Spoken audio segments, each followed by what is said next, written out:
요즘에 젊은이들은 MZ 시대들은 두 가지를 중요시 여긴다고 하더라고요. 하나는 공정, 또 다른 하나는 정량.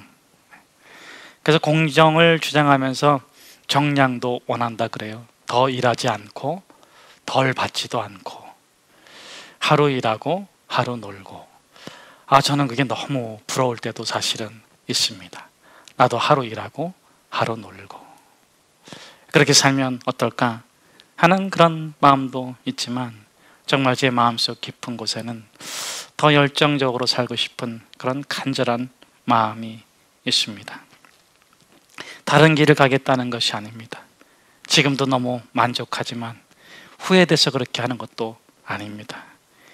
참으로 아름답게 살아가야 될 이 길을 더 아름답게 살아갈 수 있으면 얼마나 좋을까, 그런 기대 또는 그런 바람 때문입니다. 결코 우리의 삶은 10년 전으로 돌아갈 수 없습니다. 그러나 우리의 삶은 만일 살아있다면 10년 앞이 있을 것입니다.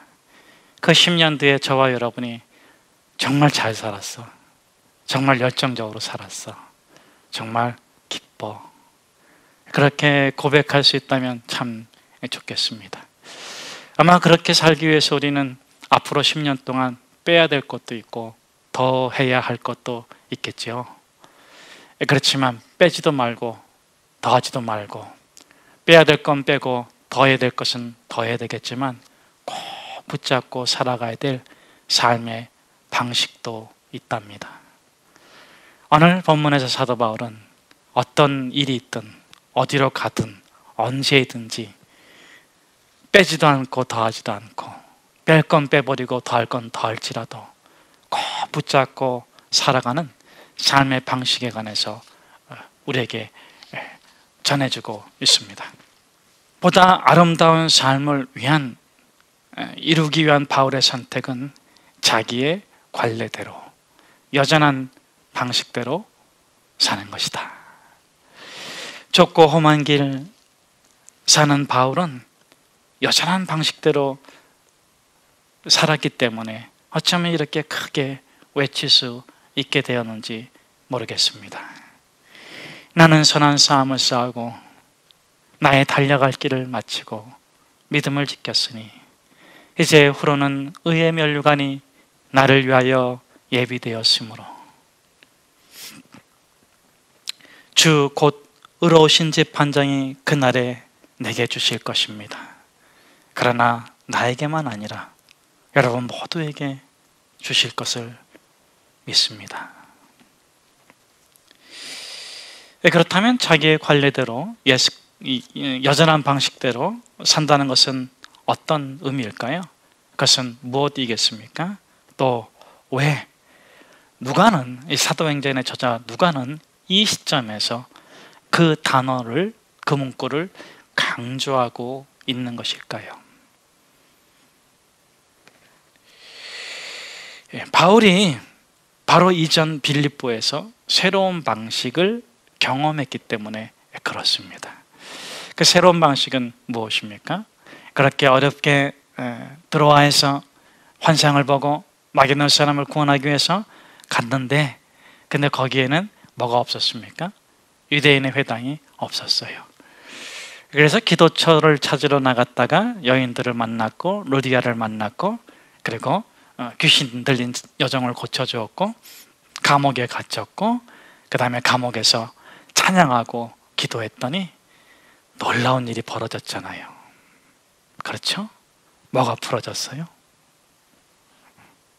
그 영적인 자유함이, 그 영적인 기쁨이 육체를 묶고 있는 착고를 풀고 감옥문을 여는 진정한 창조적 기적을 경험했었습니다. 참으로 놀랍고 흥분하지 않을 수 없는 영광스러운 순간이었습니다. 그런데 여러분, 이 세 가지 사건의 가장 중요한 특징이 뭐죠? 그들이 유대인이 아니라 순수 이방인이라는 겁니다. 자, 이제 이 사도 바울은 새로운 방식을 경험했습니다. 첫째는 무엇입니까? 순수 이방인이 우선되어도 괜찮구나. 둘째는 무엇입니까? 그래, 맞아. 내가 바로 이방인을 위한 사도로 부름을 받았지. 그런데 왜 내가 이제까지 유대인 회당을 먼저 찾았을까? 셋째, 그렇게 순수 이방인으로 구성된 빌립보 교회는 정말 각별한 사랑을 나누었고, 바울의 일생 동안 멀리 있으나 가까이 있으나 항상 고난과 눈물과 슬픔과 기쁨과 즐거움과 영광을 함께 나누는 그런 교회가 됐어요. 자, 그런 세 가지 이유가 있는 겁니다. 그 다음에 또 다른 두 가지 이유가 있는데, 그건 뭐냐면 오늘 1절에서 나타내주고 있는데, 암비볼리와 아볼리니아에서는 그냥 지나쳐 왔어요. 물론 데살로니가는 그 당시에 12만 명이 모였고, 본문에서 읍장으로 표현됐는데 행정관 6명이 다스리는 큰 도시지만, 암비볼리와 아볼리니아도 그에 못지않은 대도시였습니다. 근데 거기서는 성과가 없었어요. 그 이유를 말하고 있지 않지만 성과가 없었습니다.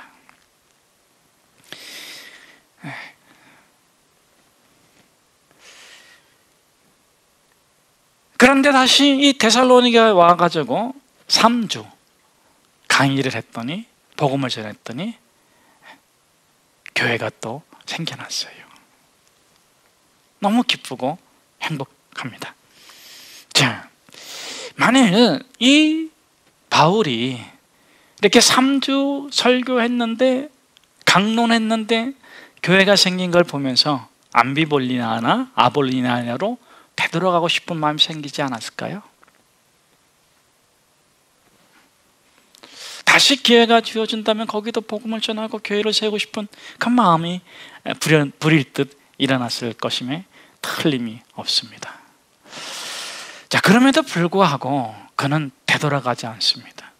다른 선택하지 않습니다. 새로운 방법을 선택하지 않습니다. 오늘 본문에 보니까 자기의 관례대로, 여전한 방식대로 그렇게 유대회당을 찾고 그렇게 복음을 전하고 있습니다. 이 사도 바울의 심정이 막 느껴져요. 정말 다 없어도, 심지어 율법이 없어도 예수가 있으면 좋겠다. 이 한국교회, 이 땅의 목회자들에게, 이 땅의 교회 지도자들에게 예수가 있으면 좋겠다. 이 땅의 교회가 정말 예수처럼 고난받고 예수처럼 채찍질 당하는 모습이 드러나면 좋겠다. 아니, 보여주려고 맞는 게 아니지만 말이죠.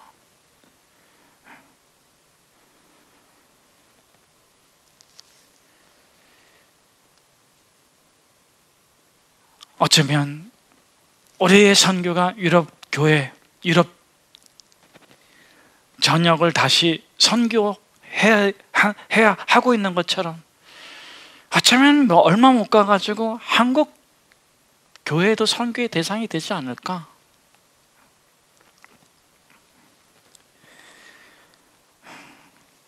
예수를 모세나 다른 존재로 대치해서 주장하는 것도 가관이지만은, 정말 예수 없는, 십자가 없는 그런 이 한국교회를 보면서 우리가 정말로 예수를 꼭 붙잡고 살아가는 그런 저와 여러분이 되면 좋겠습니다. 바울은 여전한 방식대로 복음을 증언했습니다.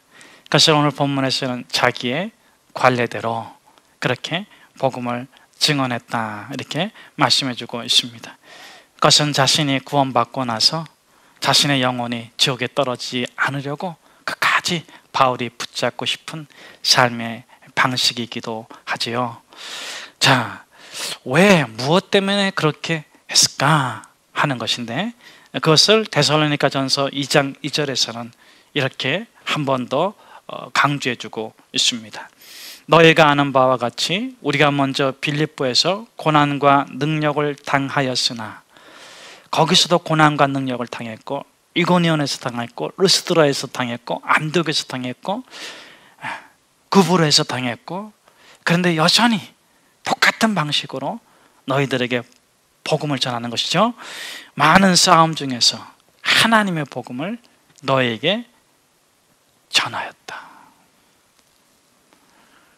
왜 그것이 고난인 줄 알고, 그것이 고통인 줄 알고, 그것이 어려움인 줄 아는데 그 방식을 바꾸지 않는가? 빌립보에서는 새로운 방식으로 전했음에도 교회가 생겼는데 왜 여전한 방식을 붙잡는가?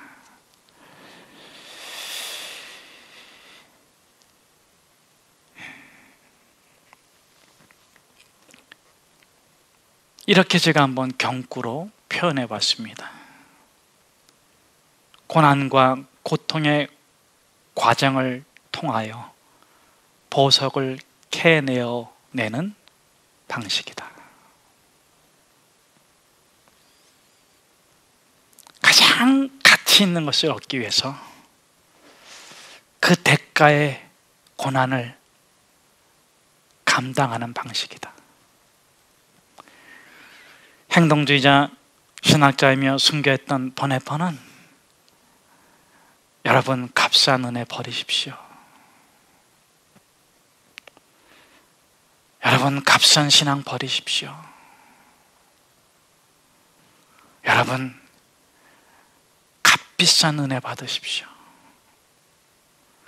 여러분의 영혼을 구원한 값으로 측량할 수 없는 진리를 따르십시오.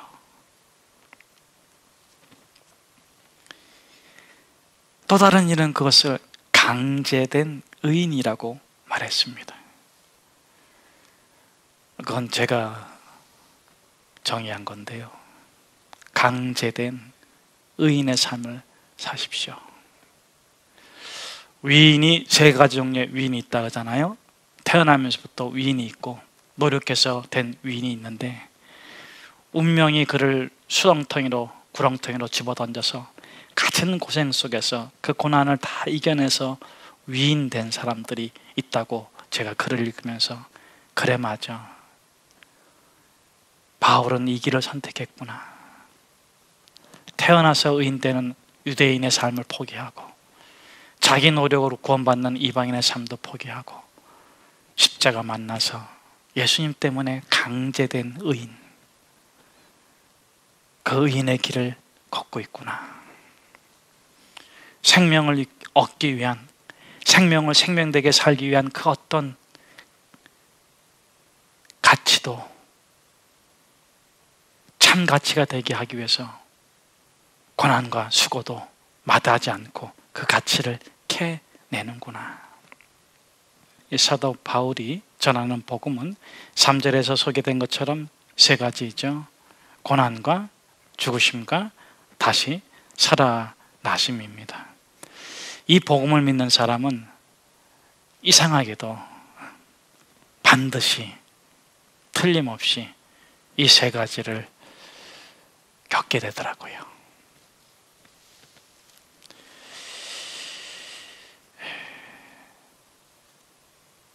그런데 어쩌면 사람들은 그것 때문에 복음을 거절하는 것일 수도 있습니다. 그런데 참 복음의 특징은 뭐냐면 죽어서 부활하는 것이 아니라 살아서 부활하는 거예요.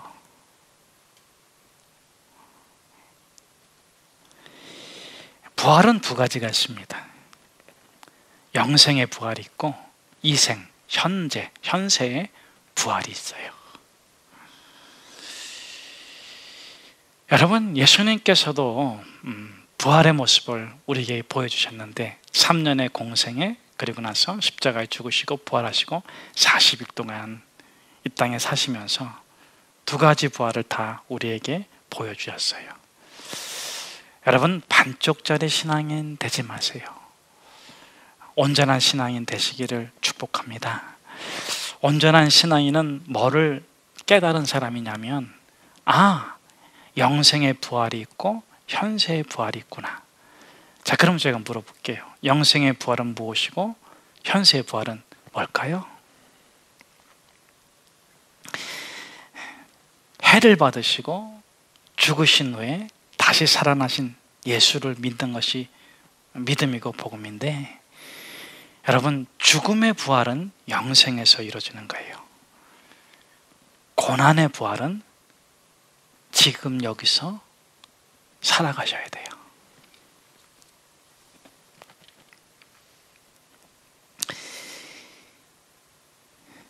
예수님께서 부활의 실체의 몸을 보여주실 뿐만 아니라 우리들에게, 제자들에게 우리가 현세의 부활을 누릴 수 있는 것을, 살아가야 될 것을 많이 말씀해 주셨는데, 가장 대표적인 것이 귀신이 떠나가고 병든 자들이 낫고 죽은 자들이 살아나는 기적과 이적과 능력입니다. 바울의 일행을 맞아들임으로, 복음을 믿고 바울의 일행을 맞아들임으로 인해서 일어난 일이 세 가지입니다. 그게 무엇입니까? 첫째, 위험을 감수하며 바울을 숨겨준 것. 둘째, 고난을 받은 것, 끌려갔다. 셋째, 손해를 본 것, 보석금을 냈다. 근데 왜 이 짓을 했을까요? 선행일까요? 자신의 그 아량, 도덕성을 드러내려고 하는 걸까요? 아마 제가 볼 때는 야손은 평생 이렇게 살았던 것 같은데 왜 이렇게 살까요? 여러분, 고난은 아프잖아요. 고난은 힘들잖아요. 우리가 말하는 이 고난은 두 가지가 있어요. 육체적인 것이 있고 심리적 또는 정서적인, 정신적인 것이 있는데, 영어로 표현하면 pain, 육체적 고통이죠.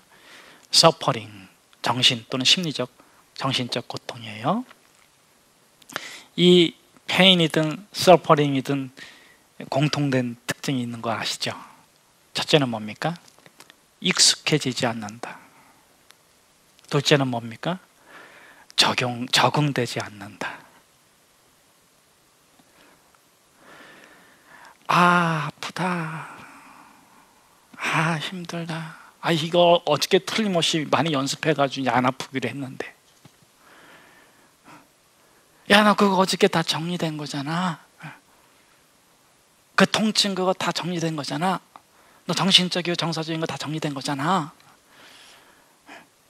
그런데 다시 아프다. 적응되지 않는다. 익숙해지지 않는다. 그리고 이 페인, 이 서퍼링, 이 고통이나 통증이 반복되고 계속되면 어떻게 됩니까? 고통을 더 고통스럽게 만드는 그런 것들이 있는데, 첫째는 뭐냐면 나만 힘든 것 같아. 나만 힘든 것 같아. 다른 사람은 다 괜찮은 것 같아.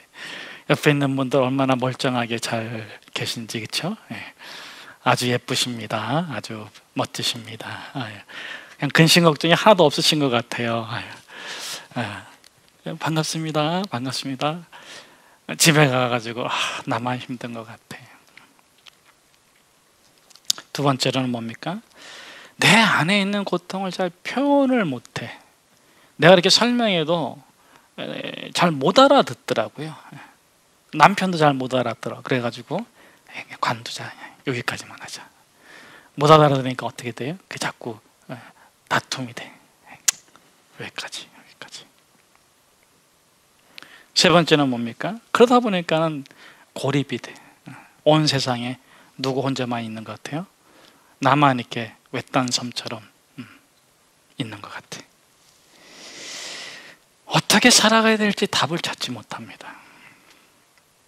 그래서 우리는 지혜롭게 괜찮다는 말로 감추고 삽니다. 아픈데 행복한 척 하며 삽니다. 여러분, 이런 우리에게 필요한 게 뭘까요?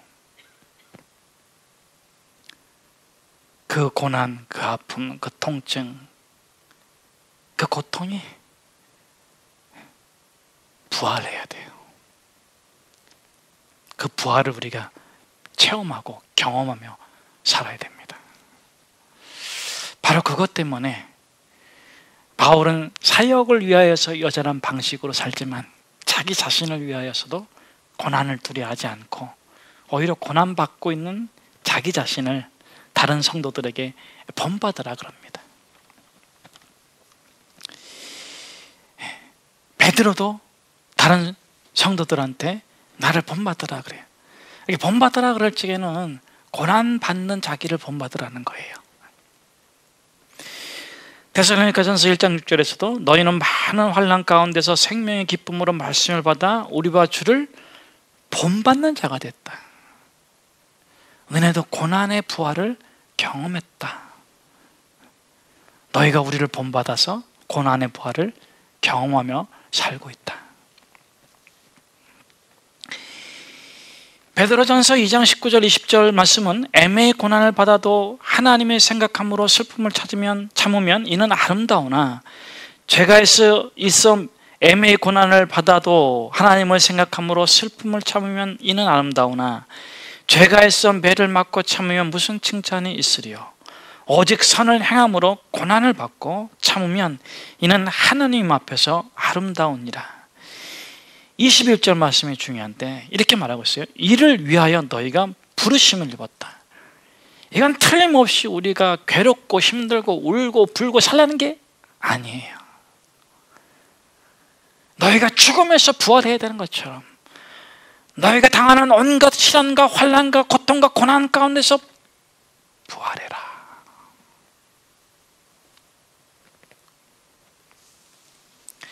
내가 그리스도를 본받는 자 된 것 같이 너희는 나를 본받는 자가 되라.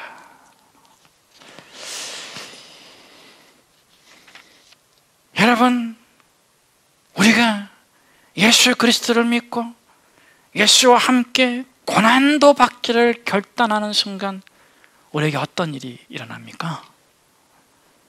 나만 힘든 줄 알았는데 주님이 내 고난 아시는구나.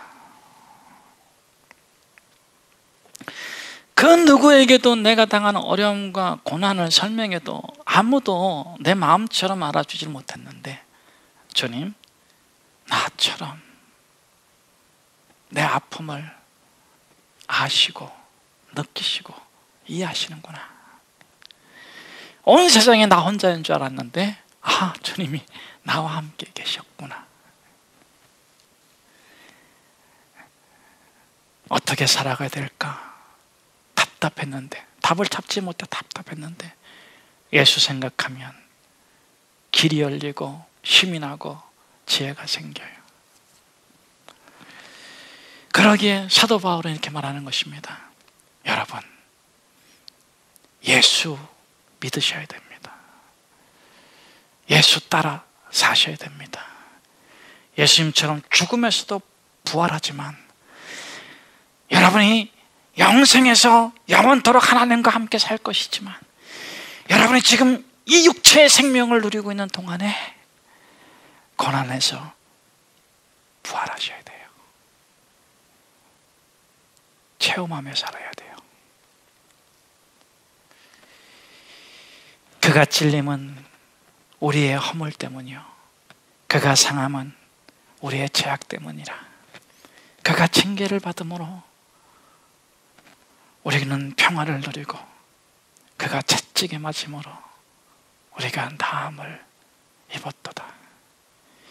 예수 그리스도, 그분을 생각하고 그분을 믿고 그분을 우리 마음의 중심의 주인으로 삼으면 그가 찔림은 우리의 허물 때문이요, 그가 상함은 우리의 죄악 때문이라.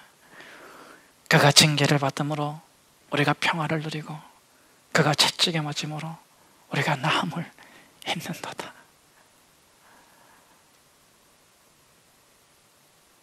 현실입니다.